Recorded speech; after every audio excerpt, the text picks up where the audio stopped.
Hello and welcome. Lungs underway for round 16 of the World Touring Car Championship. Welcoming you back to our live coverage of the series on Eurosport after an unexpected chance to see a dramatic end of this year's World Road Championship UCI cycling competition from Austria. And now, with the car's delay for rain, you see Tom Coronel starting from pole position, the front of the dashboard of the car. That tape's got some big hose pointing towards the windscreen. Obviously they don't have anything to demist the windscreen in wet weather conditions, so they've made something up while they've been sitting on the grid, and obviously getting some air coming in from somewhere and pointing at the screen to try and for some of the cars, I'm sure, in these damp conditions. But that's what it is now. It is damp, rather than a couple of hours ago when we were expecting this race to start. It was absolutely, it was bouncing off the ground so hard. Circuit everywhere, the circuit full of mud where it's washed on to the circuit from the edge. They've been out with a fire tender, they've been hosing it down, they've been washing it down, they've been sweeping it away to try and get this. The rain has stopped. It is very wet out there still. Everybody, I'm sure, will be on wet weather tyre, but there's a man starting on as he gets off the line in these Cola Larini alongside him, Peter Terting third, Duncan Hyde third. Car back on the left hand side might also have a shout in here. So, race one in Turkey wasn't exactly the scorcher that we had in 2005, but it was the grid, and after rain in qualifying, that's what everybody had been hoping for. The action looked as if it had been a wet race. There was just... Well, it was an action-packed and dramatic first race. In the end, championship with Andy Priaulx failing to score, James Thompson failing to score, Jürgen most of the front-running drivers out of the points.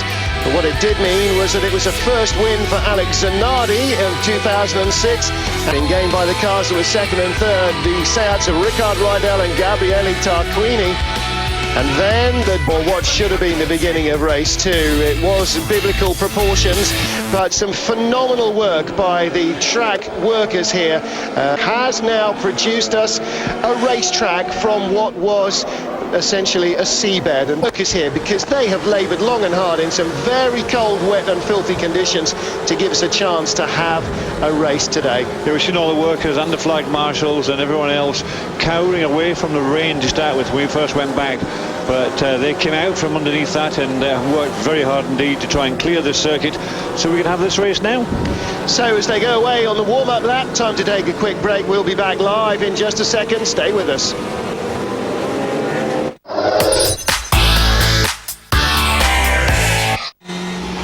Welcome back live to Istanbul with Dirk Müller onboard camera showing the German driver just bringing the car round to the grid. A little bit of weaving to try and make sure that there's some temperature in the tyres, and everybody doing that as well. Now, one of the factors, of course, of a wet racetrack means you have a very soft compound tyre. The wet weather tyre, the rubber is very, very soft indeed. Help shift the water, but as the rubber can be very much softer. And David, we've seen how long this track takes to dry. I don't think tyre wear in this 10-lapper is going to be a factor at all. No, it won't be. They'll simply put on the wets. They've all got the same tyre. It's a one-make tyre championship. Yokohama supply the tyres to absolutely everyone.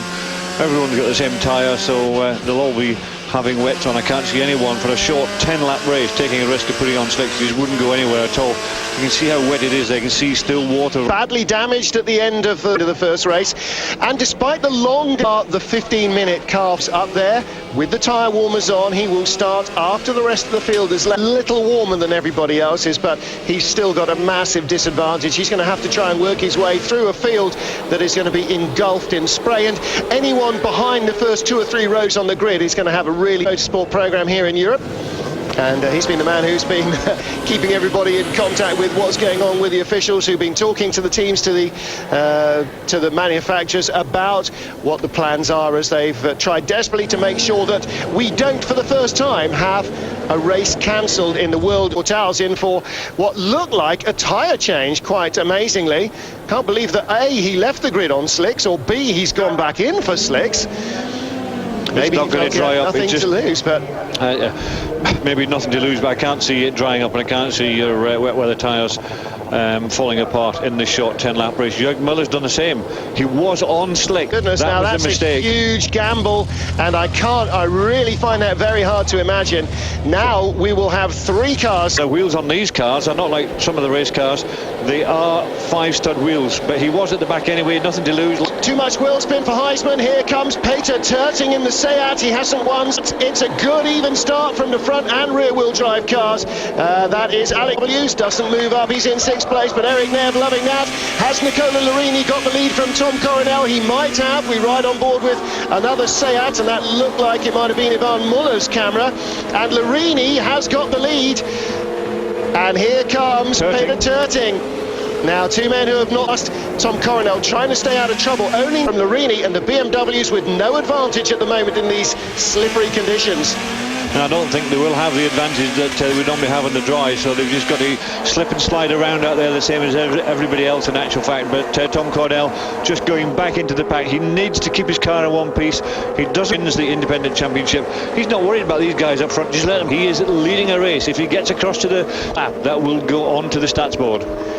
Last wet races we had, Brands Hatch. What cars won there? That was the 2 cars that have got perhaps the best handling chassis among the front-wheel drive pack, certainly, and arguably including the BMW, one of each at the front of the field at the moment. But in these conditions, it's going to be very, very tricky to hold on. There's a lot of aggression coming from behind through that wall of spray. There's Coronel, second in the Independence Trophy at the moment, behind Stefano D'Aste. That'll do it. Doesn't have to win the trophy, just has to take 5 points in the Independence category, but it's very close here. Ooh, riding with the BMW. And Queenie, and Ivan Muller was there as well. There is Coronel, there's everybody in this batch, and still Nicola Larini leads across the line. It was so frantic, it was like a wet weather race. Here comes... He started way back on row 7 in 13th place, so he's made quite a few places up there. Dirk Müller 3rd, Duncan Heisman 4th, Alex Zanardi 5th, and there is Andy, or something, I think it was a puncture. It looks like a puncture, yes, that wheel is flat down there. Here comes Dirk Müller around the outside. 3 different makes of car, all equally matched, none of them with anything like enough grip, and these drivers now are really voyaging into the unknown because they've only had a few laps of qualifying in wet conditions that weren't as wet as this. And Tom Coronel now 3 cars further back behind Stefano D'Aste, but he can let D'Aste go and still win this Independence Trophy. And again, battle for 2nd place, Peter Turting holding on. It's really tippy-toey stuff though between the 2 German drivers, Turting and the one we ride with, Dirk Müller. But now we saw Dirk Müller scoring 4 points in race 1, an enormous point score. He's not going to be much into double figures, but still better than Prio, better than Thompson, better than Farfus, better than Jörg Müller. So the guys who are in the second half of the top 8 this weekend are benefiting from having less ballast on board their cars and doing pretty well. But there's 9 cars there fighting for 4th place. Well, normally at this stage, you'd expect to see the BMWs scything their way through the field. Good start from Zanardi, the 3rd of the white cars. He got past 2 Seats away from the line before he got into 3rd gear, and then up to try and make up any more ground. It was, in fact, Dirk Müller who held him at bay. Battle for the lead now in the Chevrolet. That's right, the BMW wide drop back. He must have had a moment somewhere, a slide somewhere he didn't want. But there's Zanardi up there. He's in 5th or 6th place, not sure at the moment. And so he's hanging on in there for another point score on top of his winner already today. Well, Zanardi is in 5th, a lot across the line. Ricard Rydell, that number 3 Seat, was in 8th, so Rydell has really pulled up the order, and Turting takes the lead. Oh, Andy Prio is definitely out. Well, the car was badly damaged in race 1 at the rear end, and pretty sure we saw that right rear puncture, so it'll be a 0-0 scoring weekend for Prio. Not what he really needs. Anything at all would have been better than that, and that was him trying to get back to the pits. The tyre exploding, shredding the back end off the car, and Andy just, in the end, having to give that one up as a bad deal. Well, that's his season. He has scored at least 1 point in every other race meeting up until now, but it will be the first 0-0 for Prio. Everyone, it seems, in the leading group has managed to have at least one of those, and this one is Prio's. Riding there with Dirk Müller, and that's probably not helping anybody's tyres either, with Ricard Rydell. They've got the yellow flag just at this point. This is where Andy's tyre exploded. He's pulled off to the side, so until that car is a place of safety, or Andy's in a place of safety, they've got the waved yellows to not be overtaking each other. On that particular part of the circuit there we see that's the bumper of Andy's car sitting in the middle of the road. No one can actually, the cars are fairly low to the ground. You don't want to be sort of breaking your splitter or anything on the underbody. You don't want to have a hole in that would affect their straight line speed. But here's the first three. BMW back up, there's Dirk Muller. He's stuck to the front end. Yeah, Rickard Rydell's done exactly what you had said nobody wants to do, which is run over a piece of bodywork. It's got attacked much. It doesn't look like it's doing any damage. Turting leads then for Seat. Nicola Larini winless championship racing. His two teammates, Aluminium, one in the wet in Brands Hatch, Rob Huff, one in the dry. Bruno, race two, last tired man at Chevrolet to win a race, riding with Dirk Muller behind him. But Turting just seems to be easing away a little bit. Next group up, Heisman, Stefano D'Aste, the top independent, then Alex Zanardi, Rickard Rydell, Gabriele Tarquini, all together ahead of Tom Coronel. And you can see there what's happening now is Turton getting away a little bit because Nicola Larini is really concentrating on keeping Dirk Muller behind him. And you can see there Rydell now up into 6th place. That's more good points for him. And Tarquini up into 7th. Again, good points for him. And we know they've scored well in the first race. You can't, you know, they really are doing well. Genet up into 8th. From the pit lane. How many seats? So what we really want to look at, Jörg Muller from the pit lane, 13th. Luca Rangoni from the pit lane. Pierre-Yves Courtals from the pit lane, 22nd. But hang on a minute, Genet into the points now after 4 laps, starting from the pit lane, presumably on slicks, and Jörg Muller definitely right. So still, I don't know what Genet had during lunch, but goodness me, the rest of them need some of that. Genet started from the pit lane and he's in 8th place in this bunch. There he is with a red windscreen strip, and here comes Rob Huff, that's the top independent. What a bunch of racing cars we've got here. Look, there's just metal and bodywork everywhere you look on this track, and a huge clump of cars. Rickard Rydell right in the thick of it, currently in 6th place. There is Duncan Heisman easing away from the front of the group. A moment somewhere, because he was 5th at the line, and he's now 10th at best. All the Seats and the Chevy went straight by him in one fell swoop. So there we've got Genet out of the pit lane, and Rob Huff, who started way back on row 8 in 15th place. And so he's coming through as well, but right behind. A little bit of a gap, got a bit of space between him and Larini. Now Dirk Muller not quite so much over him. Duncan Heisman up next. Well, he's been caught now. Look, he's got Zanardi, Tarquini, Rydell and Genet behind him. Rob Huff then ahead of Zanardi, and then the 2 Protein BMWs about to Independence Trophy win, it seems, to Tom Coronel, who is sitting in the middle of the spray behind them and going, guys, just get on with it. Look at this. Tarquini's managed to take a couple of places away. He's now 5th instead of 7th, and Rydell's in 6th place. Genet in 7th, Rob Huff in 8th. Zanardi's the one that lost out on that one. He's gone from 5th down to 9th. Just ahead of Rangoni and whoa! I tell you what, that's not flat in the rain, He'll change over to the other side. That'll give him the position he wants. There he goes up the over inside. To the exit curb, just takes the road away.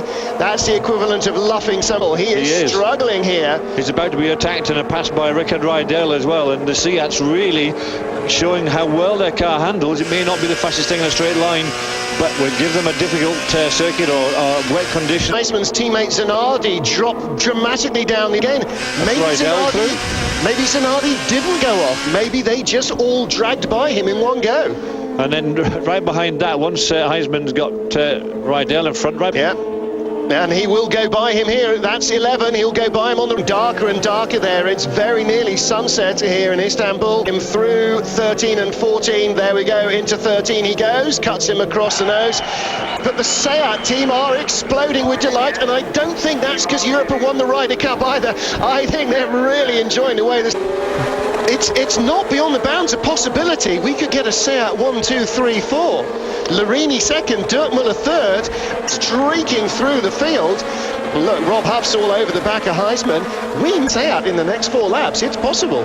Certainly, the Tarquini, Rydell, Genet, the three of them look as though they're the quickest people out on the circuit. And on that last lap, Tarquini was the quickest guy on the circuit. He's also got the quickest lap of the race on that last lighting with car 41 Duncan Heisman for that position, and there he goes. He's got it now. He eventually got past him, and certainly the front wheel drive cars are using their tyres, their wet weather tyres, the Yokohama tyres, better than the BM that's really got anywhere with them at all. Is Dirk Muller in third place, and he's hanging on to the back of Larini, but behind him is these three guys, and they're on a march. They want to be there with him. This Tarquini catching them quickly.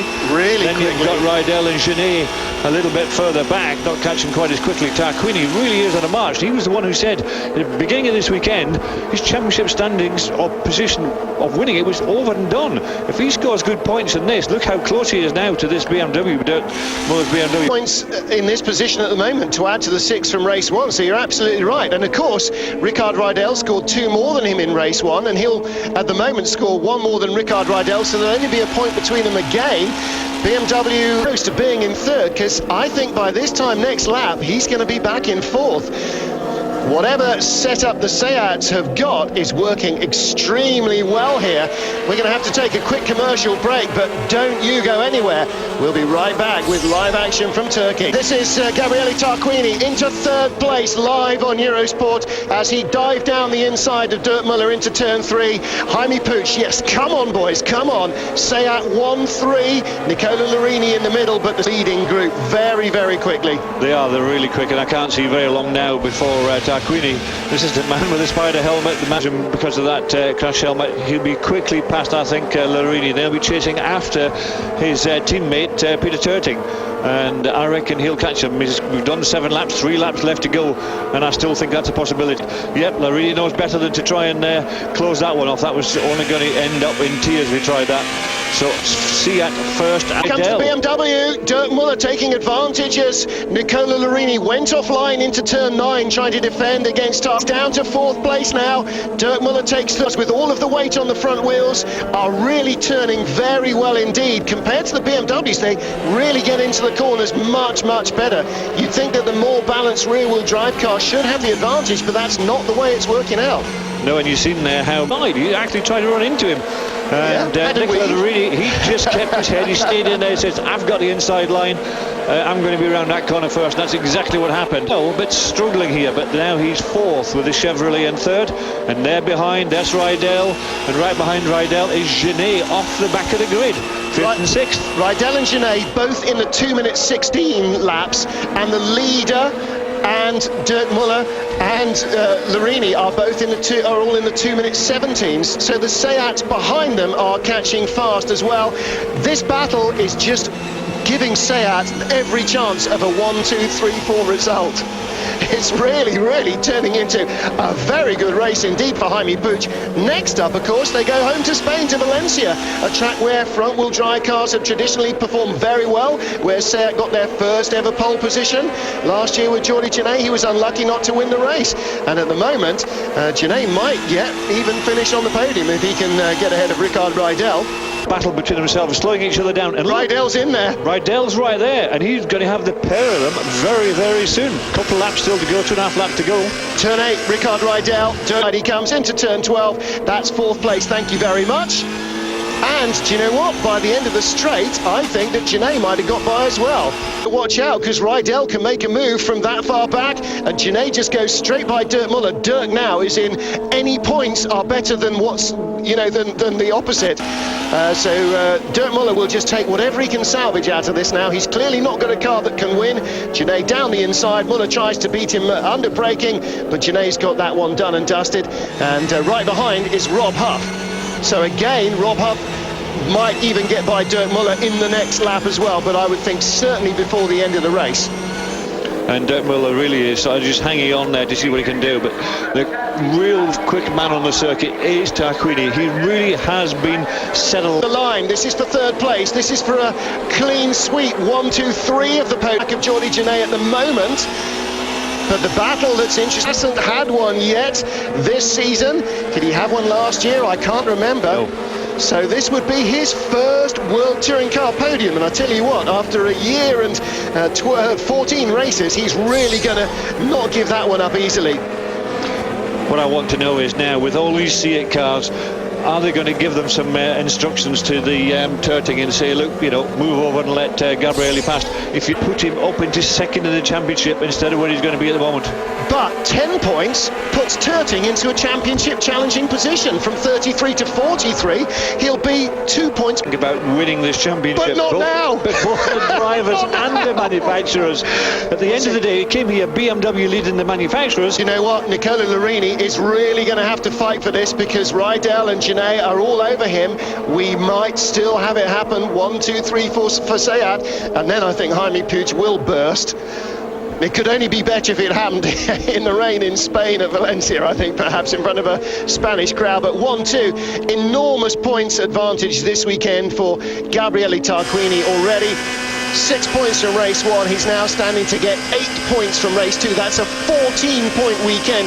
Only one person all season has scored more than 14 points in a weekend, and that was Jürg Müller last weekend in Brno. He took 15. So that's an enormous effort by Tarquini at precisely the right time, just to keep his championship on the rails. And Rydell here all over Nicola Larini for 3rd place and a podium finish, and 6 points.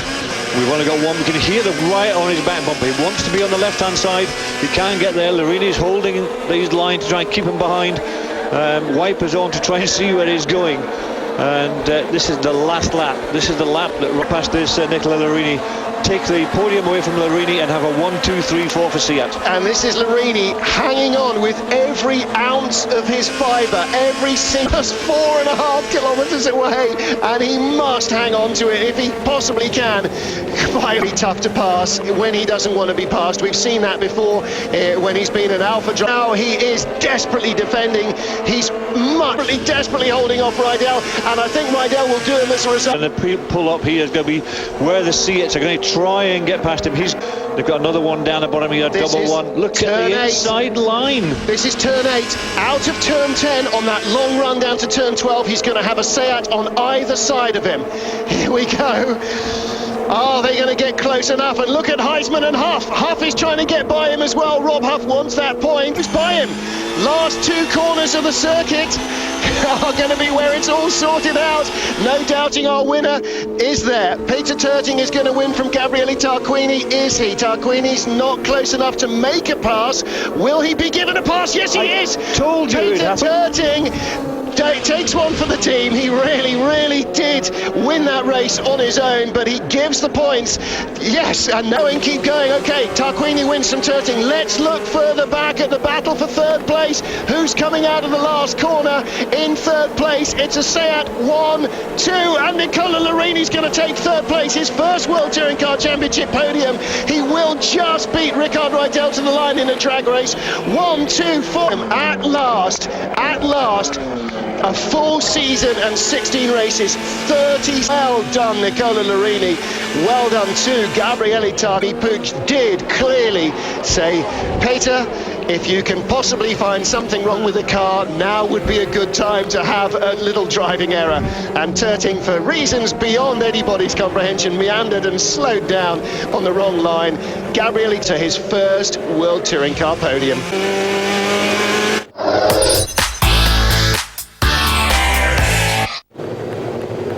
Welcome back live to Istanbul as the victorious Gabriele Tarquini comes down pit road.